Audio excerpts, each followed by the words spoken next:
La nuit où tout a basculé, deux chiffres ont claqué comme un avertissement silencieux. 900 millions d'un côté, des récoltes qui s'effondrent de l'autre. La réalité agricole mondiale se heurte brutalement à une crise silencieuse, mais un contraste fort émerge, celui de l'effondrement agricole aux États-Unis et l'émergence audacieuse du Burkina Faso. Tandis que l'Amérique lutte avec des catastrophes climatiques, des fermiers américains accablés par des sécheresses répétées et des conditions économiques difficiles, un mouvement inattendu prend forme dans les plaines arides du Sahel. Ibrahim Traoré, un nom désormais au cœur des préoccupations occidentales, incarne cette rupture inédite. Alors, une question a percé le brouillard. Que révèle vraiment cette bascule ? Et pourquoi le nom d'Ibrahim Traoré apparaît-il désormais au cœur des inquiétudes occidentales ? Dans l'ombre, une perspective fulgurante s'ouvre et redessine déjà les rapports de force. Dans la foulée de ce renversement inattendu, la promesse implicite devient limpide.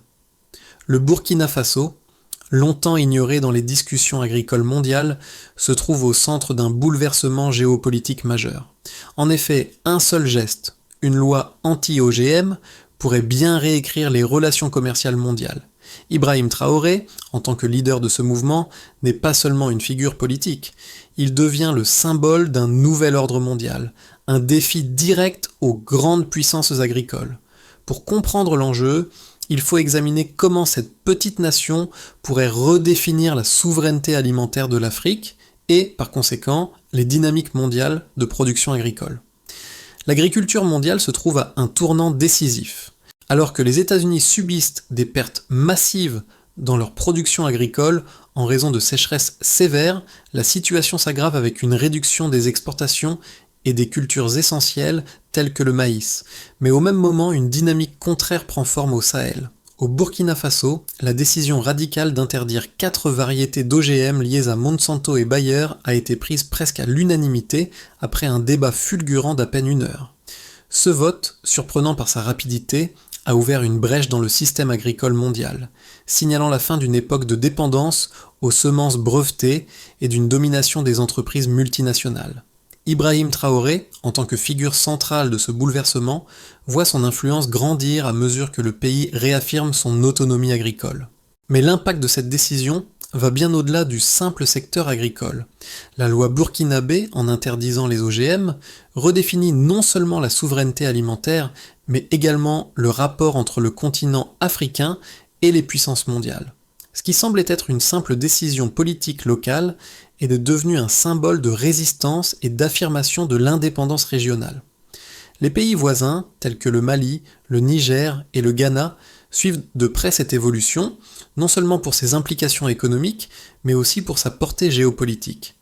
Le Burkina Faso s'affirme désormais comme un modèle de souveraineté semencière, et à travers la posture d'Ibrahim Traoré, une nouvelle vision agricole commence à émerger en Afrique. Tant m'envoyer ce modèle, axé sur les semences indigènes et la résilience des cultures locales, pourrait bien transformer les relations agricoles mondiales, alors même que les États-Unis et d'autres puissances agricoles se trouvent face à un avenir incertain. Dans ce contexte de transition, Ibrahim Traoré devient bien plus qu'un simple acteur politique du Burkina Faso. Il incarne un modèle de leadership qui allie vision stratégique et action décisive. Sous sa direction, le pays ne cherche pas seulement à se défaire de la dépendance aux OGM, mais aussi à rétablir un équilibre qui a été progressivement détruit par l'influence des grandes entreprises agrochimiques. Ce changement est d'autant plus significatif qu'il se déroule dans un pays longtemps considéré comme périphérique dans le grand jeu mondial de l'agriculture. La décision de bannir les OGM, bien qu'elle fasse écho aux préoccupations environnementales, va au-delà de l'écologie. Elle touche directement au fondement de la souveraineté nationale et du pouvoir économique.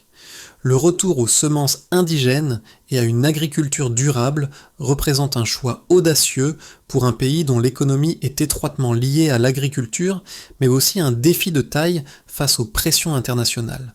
Les premières réactions à cette réforme sont déjà visibles. En moins de 6 mois, des communautés rurales se sont réorganisées pour réintroduire les variétés traditionnelles. Des groupements de femmes ont redonné vie à des techniques agricoles ancestrales, affirmant que la souveraineté commence là, dans les champs. L'impact de cette décision ne se limite pas à l'économie locale, elle devient un levier stratégique dans les discussions géopolitiques régionales. Si le Burkina Faso réussit dans sa transition agricole, d'autres nations sahéliennes pourraient en suivre le même chemin, influençant profondément la politique alimentaire du continent. L'impact de la loi anti-OGM du Burkina Faso a été immédiat. Dès le vote expéditif, une série d'événements a été lancée, transformant un simple acte législatif en un catalyseur géopolitique. Le pays est passé en quelques semaines d'une situation de dépendance aux OGM à une dynamique de souveraineté semencière qui a attiré l'attention des grandes puissances agricoles. Cette décision a immédiatement eu des répercussions sur les relations commerciales, avec les États-Unis et les multinationales agricoles qui ont vu leurs intérêts menacés. Cependant, le Burkina Faso n'a pas reculé. Au contraire, il a renforcé sa position, affirmant que cette loi était essentielle pour la survie de son agriculture, de ses fermiers et de son indépendance économique. L'initiative a trouvé un large écho au sein des communautés rurales où les semences traditionnelles, autrefois marginalisées, ont commencé à revenir sur le devant de la scène. Les agriculteurs, autrefois dépendants des graines brevetées, ont trouvé une nouvelle liberté dans la culture de variétés locales, moins coûteuses et adaptées aux conditions climatiques du Sahel. Le changement a été d'autant plus symbolique qu'il a touché une région longtemps considérée comme une périphérie dans le débat agricole mondial. Le Sahel, une région souvent associée à la pauvreté et à la dépendance alimentaire, est désormais au cœur d'un mouvement qui pourrait bien redéfinir les relations agricoles mondiales. Ce mouvement ne s'est pas limité au Burkina Faso. À travers l'Afrique de l'Ouest, les premières discussions ont commencé à voir le jour, avec des pays comme le Mali, le Niger et le Ghana qui ont observé de près les développements. Des réunions ont eu lieu entre les dirigeants politiques, les chercheurs et les acteurs du secteur agricole pour étudier la possibilité de reproduire ce modèle de souveraineté alimentaire dans leur propre pays.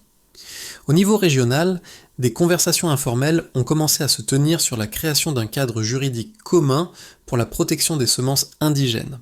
Ce processus, bien que lent et en grande partie en dehors des projecteurs internationaux, a marqué un tournant pour la région. Il ne s'agissait plus seulement de sauver des cultures traditionnelles, mais de repenser la manière dont l'Afrique pourrait réorganiser son économie agricole et ses rapports avec les autres régions du monde. En parallèle, les retombées économiques de la réforme ont commencé à se manifester.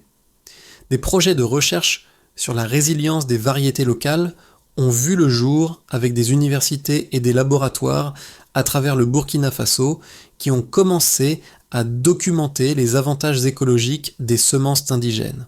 À Bobo-Dioulasso et Ouagadougou, des scientifiques ont commencé à comparer la résistance des graines traditionnelles aux conditions climatiques difficiles par rapport aux OGM. Les premiers résultats ont montré que les semences locales résistaient mieux aux sols pauvres et aux sécheresses répétées, offrant une alternative viable aux modèles agricoles importés.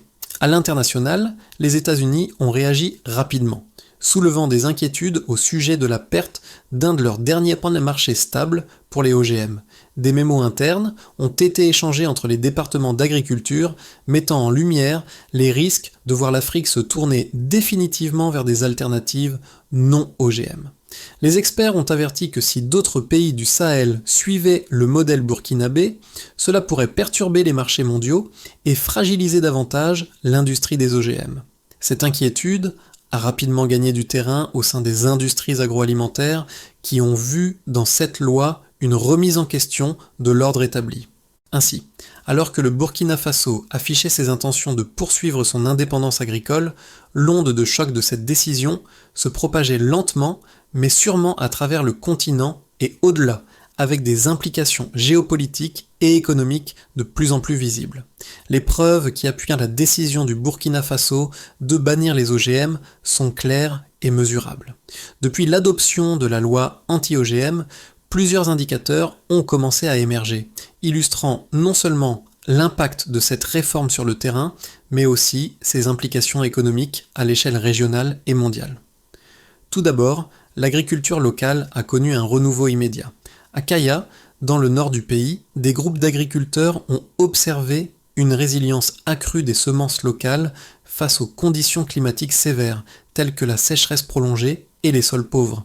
Les données recueillies par les agronomes locaux ont montré que les rendements des cultures utilisant des semences traditionnelles surpassaient ceux des variétés OGM, particulièrement en ce qui concerne le millet et le sorgho. Cette tendance a été confirmée par des tests de terrain menés à Bobo-Dioulasso, où les chercheurs ont observé une résistance supérieure des cultures locales aux variations climatiques. Le gouvernement burkinabé a également observé des résultats financiers significatifs. Un rapport préliminaire des autorités agricoles a révélé que les coûts de production ont baissé de manière significative pour les agriculteurs, utilisant des semences non brevetées. En effet, les fermiers ne sont plus contraints d'acheter des semences chaque année, ce qui leur permet de conserver une plus grande part de leurs revenus. En conséquence, la dépendance économique vis-à-vis des semences importées a diminué, permettant aux fermiers de récupérer un contrôle plus direct sur leurs moyens de production. Cette réduction des coûts a également facilité l'accès des petites exploitations agricoles aux semences, un facteur clé dans la lutte contre la pauvreté rurale.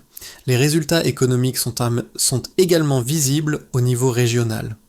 À Ouagadougou, un rapport des autorités locales a révélé que la production alimentaire locale a augmenté de 15% dans les 6 mois suivant l'introduction de la loi anti-OGM par rapport aux années précédentes. Cela a conduit à une augmentation des stocks alimentaires nationaux et à une réduction de la dépendance du pays aux importations de produits alimentaires.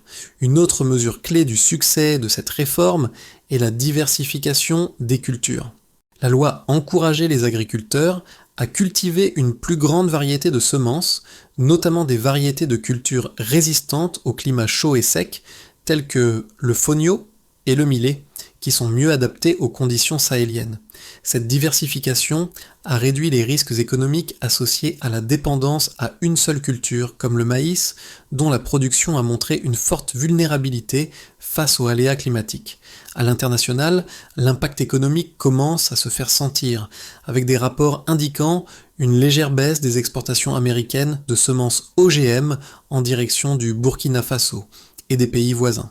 Bien que cette diminution soit modeste à ce stade, elle reflète une tendance plus large qui pourrait affecter les entreprises agrochimiques mondiales si d'autres pays sahéliens suivent l'exemple du Burkina Faso. Les données économiques collectées par l'Organisation des Nations Unies pour l'alimentation et l'agriculture, FAO, montrent que l'Afrique de l'Ouest a l'un des taux de croissance les plus élevés du monde en termes de consommation alimentaire. Si cette tendance continue, la demande pour des produits agricoles non OGM pourrait augmenter, perturbant ainsi les modèles de commerce établis par les grandes puissances agricoles. Les chiffres, bien qu'encore préliminaires, suggèrent que la loi anti-OGM du Burkina Faso a non seulement eu un impact direct et mesurable sur l'agriculture locale, mais qu'elle pourrait aussi jouer un rôle majeur dans la redéfinition des rapports de force économique dans la région. Le succès de ce modèle pourrait inciter d'autres pays du Sahel à adopter des politiques similaires, renforçant ainsi l'autonomie agricole et alimentant un mouvement plus large vers la souveraineté alimentaire en Afrique. La réforme du Burkina Faso, bien qu'elle soit vue par beaucoup comme un symbole de souveraineté, n'est pas sans ses détracteurs. Les critiques, tant internes qu'internationales, soulignent les risques économiques potentiels d'une telle transition, notamment la baisse de la productivité agricole et la perte d'accès aux marchés internationaux. Ceux qui s'opposent à la loi anti-OGM avancent que les semences locales ne peuvent pas rivaliser avec les variétés OGM en termes de rendement et de résistance aux conditions climatiques extrêmes. Les défenseurs de l'agriculture OGM, tels que les grandes entreprises agrochimiques, insistent sur le fait que les cultures OGM ont été spécialement développées pour résister aux sécheresses, aux parasites et aux maladies, garantissant ainsi une sécurité alimentaire pour des régions aussi vulnérables que le Sahel. Ils soutiennent que le retrait des OGM pourrait nuire à la capacité du Burkina Faso à produire à grande échelle et à maintenir ses niveaux d'exportation agricole. Cependant, une contre-argumentation solide émerge. Des recherches menées par des experts africains montrent que les semences traditionnelles, souvent considérées comme moins performantes, sont en réalité mieux adaptées aux conditions climatiques locales et offrent une résilience accrue face aux variations de température et d'humidité caractéristiques de la région sahélienne. Des études comparatives menées au Burkina Faso ont démontré que les semences indigènes comme le sorgho et le millet sont non seulement plus résistantes aux sols arides, mais elles peuvent également survivre avec moins d'intrants chimiques, réduisant ainsi les coûts de production pour les agriculteurs. De plus, les défenseurs de la souveraineté alimentaire en Afrique soulignent que la dépendance aux semences OGM impose une forte pression économique et sociale sur les pays africains, qui doivent acheter chaque année de nouvelles semences, en plus des intrants et des pesticides associés. Cette dépendance accroît non seulement la vulnérabilité des fermiers face aux fluctuations du marché, mais elle limite également leur capacité à contrôler leur propre production. En réintégrant les semences traditionnelles dans leur agriculture, les fermiers du Burkina Faso reprennent un contrôle vital sur leurs moyens de subsistance et leur autonomie alimentaire. Ce mouvement pourrait bien servir de modèle pour d'autres pays du Sahel, mettant en lumière une voie alternative à la dépendance aux multinationales agrochimiques. Le modèle burkinabé remet donc en question la logique économique mondiale, qui suppose que la seule voie vers la sécurité alimentaire passe par l'adoption des OGM. Au contraire, il prouve que l'Afrique peut adopter des solutions qui tiennent compte de ses réalités écologiques, économiques et sociales. Le véritable test pour le Burkina Faso, cependant, réside dans sa capacité à maintenir cette trajectoire face aux pressions extérieures croissantes, notamment des acteurs internationaux qui risquent de défendre vigoureusement l'usage des OGM. Le tournant est arrivé plus tôt que prévu. En moins de 6 mois, l'impact de la loi anti-OGM du Burkina Faso est devenu plus concret. Ce qui semblait être un mouvement local isolé a pris une ampleur régionale avec des signes clairs d'adoption croissante du modèle burkinabé. À Bobo-Dioulasso, les agronomes locaux ont commencé à mesurer les premiers succès. Les semences indigènes résistaient mieux aux sécheresses, et les rendements des cultures comme le millet et le sorgho surpassèrent les attentes. Mais ce n'était pas seulement une victoire sur le terrain. Le message politique était tout aussi puissant. Ibrahim Traoré, dont l'influence s'est rapidement accrue, n'était plus seulement un leader local, il devenait le symbole d'une nouvelle Afrique agricole. Les discussions autour de la souveraineté alimentaire, qui étaient autrefois confinées aux cercles académiques, s'étaient désormais déplacées dans les couloirs des institutions internationales et des gouvernements étrangers. Ce tournant marquait le début d'une véritable transformation pour le Sahel, avec un potentiel de répercussion qui pouvait redéfinir les rapports de force agricoles mondiaux. Le modèle burkinabé allait-il inspirer d'autres nations sahéliennes à suivre le même chemin ? Les conséquences de la loi anti-OGM du Burkina Faso sont devenues de plus en plus visibles et significatives. Le pays, autrefois dépendant des semences génétiquement modifiées, a réussi à rétablir un certain contrôle sur ses propres ressources agricoles. Cela a eu un impact immédiat sur l'économie locale, en particulier dans les zones rurales. La production de céréales locales, comme le sorgho et le millet, a augmenté de manière substantielle. Ces cultures, adaptées au climat sahélien, se sont révélées plus résistantes aux conditions extrêmes de chaleur et de sécheresse, offrant ainsi une alternative durable face aux semences OGM, souvent vulnérables aux fluctuations climatiques. Dans les marchés de Ouagadougou, les producteurs locaux ont constaté une forte demande pour ces produits traditionnels, marquant un renouveau dans les circuits de distribution alimentaire. Ce retour des semences indigènes n'a pas seulement amélioré les rendements agricoles, il a aussi ravivé des pratiques agricoles ancestrales. Des groupes communautaires ont été formés pour partager des semences et des savoir-faire, renforçant ainsi les liens sociaux et la solidarité au sein des villages. Les femmes, qui ont traditionnellement joué un rôle clé dans la gestion des semences, ont été particulièrement impliquées dans cette transformation. Leur expertise et leur savoir-faire sont devenus des ressources précieuses et elles ont pris une place centrale dans la gestion des banques de semences communautaires. D'un point de vue géopolitique, le succès de cette réforme a eu des répercussions au-delà des frontières du Burkina Faso. Les pays voisins ont observé avec intérêt l'évolution des événements. Le Mali, le Niger et le Ghana ont entamé des discussions pour explorer la possibilité d'adopter un modèle similaire. Dans ces pays, où l'agriculture est essentielle à l'économie, l'exemple du Burkina Faso a servi de catalyseur pour un débat plus large sur la souveraineté alimentaire en Afrique. Ces discussions ont révélé une volonté croissante de résister à l'influence des multinationales agrochimiques et de prendre en main l'avenir agricole du continent. À l'échelle internationale, la réaction a été partagée, alors que certains pays, comme les États-Unis, ont exprimé des inquiétudes concernant les pertes potentielles sur le marché des semences OGM, d'autres ont salué le courage politique du Burkina Faso. Ce modèle, qui met l'accent sur l'autosuffisance alimentaire et la durabilité, a attiré l'attention des organisations internationales de l'agriculture, qui ont reconnu les bienfaits potentiels pour la région sahélienne. Cependant, la route reste semée d'embûches. Si le Burkina Faso parvient à maintenir ce cap, il pourrait devenir un modèle pour le Sahel, inspirant d'autres pays à adopter une approche similaire. Mais les défis ne manqueront pas.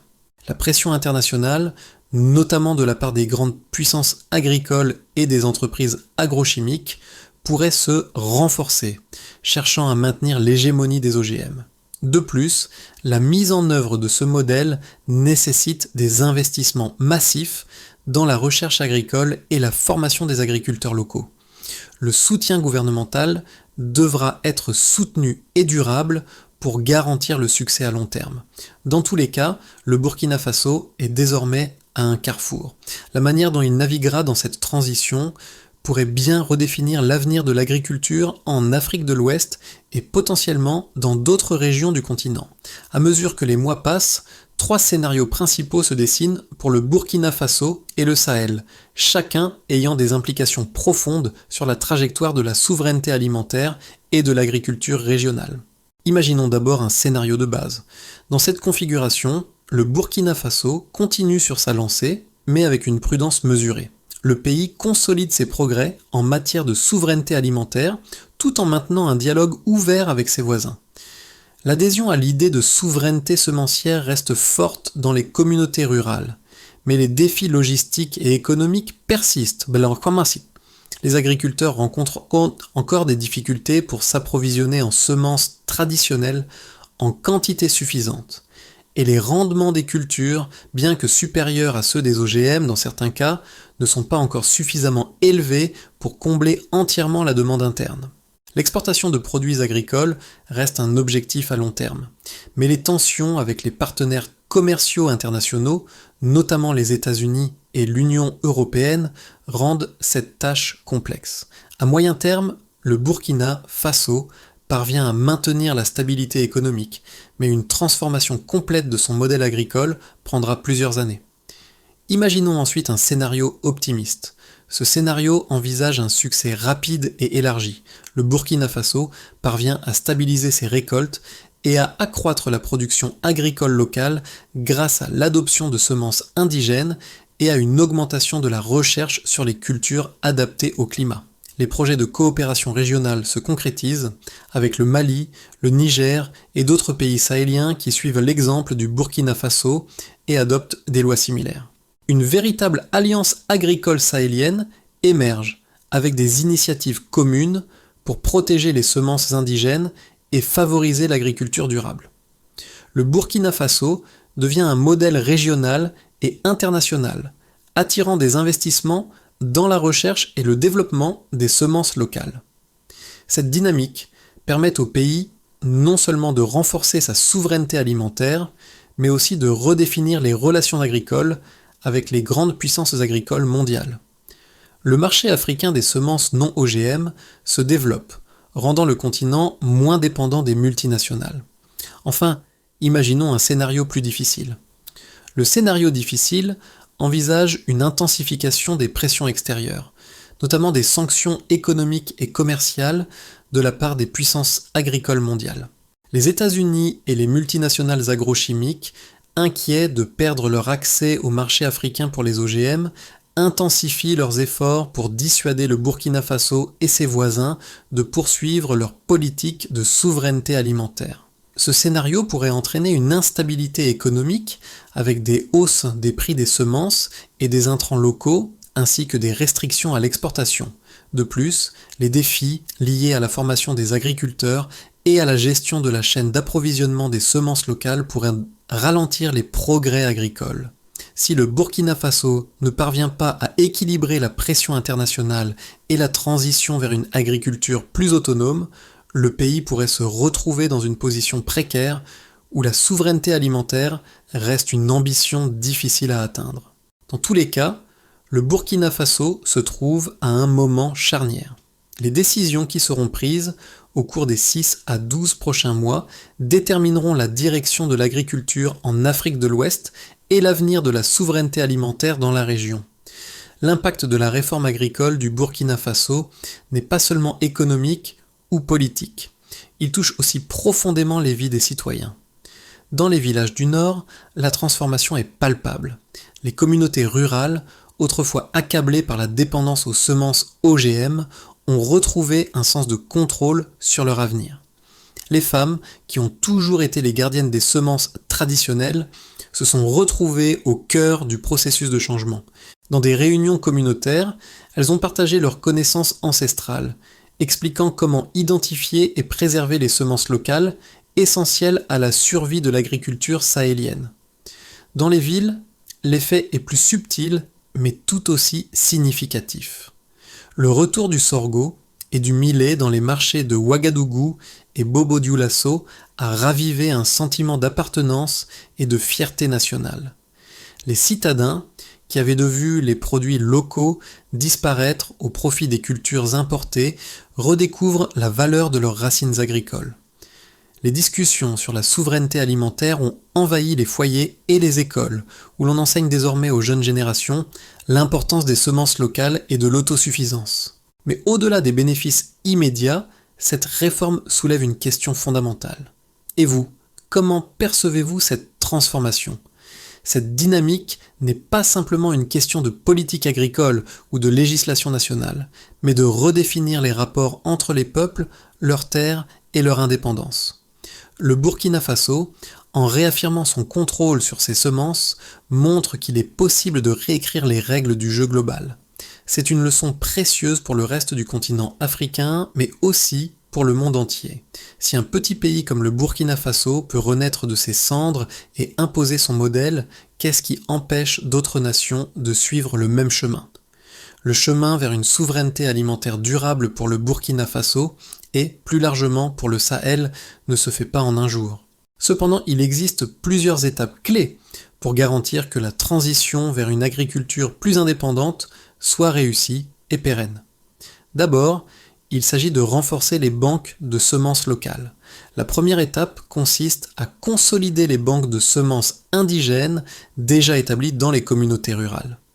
Ces banques, gérées principalement par des groupes de femmes, doivent être soutenues par des investissements pour améliorer leur infrastructure, leur capacité de stockage et la diversité des semences disponibles. Cela garantira que les semences traditionnelles restent accessibles à long terme et pourront être partagées entre les différentes régions du pays. Ensuite, il s'agit de soutenir la recherche agricole locale. Le Burkina Faso doit investir massivement dans la recherche agricole pour mieux comprendre la résilience des semences locales face au changement climatique. Des partenariats avec des universités et des laboratoires locaux seront essentiels pour développer des technologies agricoles adaptées aux réalités sahéliennes.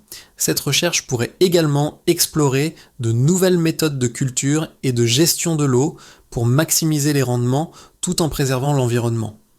Puis il s'agit de créer des corridors agricoles régionaux. La coopération entre les pays sahéliens est cruciale. Le Burkina Faso devrait initier la création d'un corridor agricole régional avec ses voisins, permettant la libre circulation des semences, des connaissances et des ressources. Cette intégration pourrait inclure des politiques communes pour protéger les semences indigènes et renforcer les pratiques agricoles durables, réduisant ainsi la dépendance aux semences OGM et favorisant la souveraineté alimentaire dans la région. Enfin, il s'agit de sensibiliser et former les jeunes agronomes. L'implication des jeunes dans cette transition est essentielle. Des programmes de formation devraient être mis en place pour les former à l'agriculture durable et à l'utilisation des semences traditionnelles. En favorisant l'entrepreneuriat agricole et en soutenant les jeunes agronomes, le pays pourra préparer une nouvelle génération prête à relever les défis agricoles du futur. Ces étapes, bien que ambitieuses, constituent un cadre solide pour faire du Burkina Faso un leader en matière de souveraineté alimentaire en Afrique. Le soutien international et régional sera crucial, mais le rôle des communautés locales, des jeunes agriculteurs et des femmes reste au cœur de cette transformation. À chaque étape de cette transformation, une image récurrente se dessine, celle des mains qui préservent, transmettent et plantent. Ces mains, souvent celles des femmes dans les villages du Burkina Faso, ont été les gardiennes d'un savoir ancestral qui a traversé les générations. Aujourd'hui, ces mêmes mains sont devenues des symboles d'un renouveau, d'une résilience qui réécrit l'histoire agricole du pays. Le retour aux semences traditionnelles, loin d'être une régression, représente un acte de souveraineté profondément enraciné dans la mémoire collective du peuple burkinabé. Ibrahim Traoré, en prenant les rênes de cette révolution agricole, incarne ce lien entre passé et avenir. Son leadership calme mais déterminé a permis de redonner aux Burkinabés un contrôle total sur leurs terres et leurs semences. Ce n'est pas simplement une question de politique ou d'économie, mais une question d'identité. Le Burkina Faso montre au monde entier que la véritable force d'une nation ne réside pas uniquement dans sa capacité à s'adapter aux modèles étrangers, mais dans sa capacité à puiser dans ses propres racines pour bâtir un avenir durable. En contemplant cette transformation, il est clair que le chemin vers la souveraineté alimentaire commence dans les champs, entre les mains de ceux qui cultivent l'art, la terre. Et ces mains, aujourd'hui plus que jamais, portent l'espoir d'un avenir où l'autosuffisance ne sera pas seulement un idéal, mais une réalité vécue. Alors que le Burkina Faso avance sur la voie de la souveraineté alimentaire, une question plus large émerge. Comment chaque pays peut-il, à son tour, reprendre le contrôle de sa propre trajectoire agricole ? Le modèle burkinabé n'est pas une fin en soi, mais un appel à l'action pour toutes les nations du Sahel et au-delà. En choisissant de suivre l'exemple du Burkina Faso, d'autres pays peuvent aussi redécouvrir la richesse de leurs semences locales et reconstituer leur souveraineté agricole. L'Afrique ne doit plus être vue comme un simple terrain de jeu pour les politiques agricoles mondiales imposées de l'extérieur. Au contraire, elle peut offrir des solutions durables aux défis alimentaires mondiaux. Ce mouvement de résistance et de renouveau est porté par des communautés, des femmes, des jeunes agriculteurs et des leaders comme Ibrahim Traoré qui croient fermement en un avenir où les peuples africains prennent en main leur destin agricole. Et vous, quel rôle pensez-vous que votre pays pourrait jouer dans cette dynamique ? Comment, à votre niveau, pouvez-vous contribuer à un changement durable pour l'agriculture et la souveraineté alimentaire ? Le dialogue est ouvert et chaque voix compte.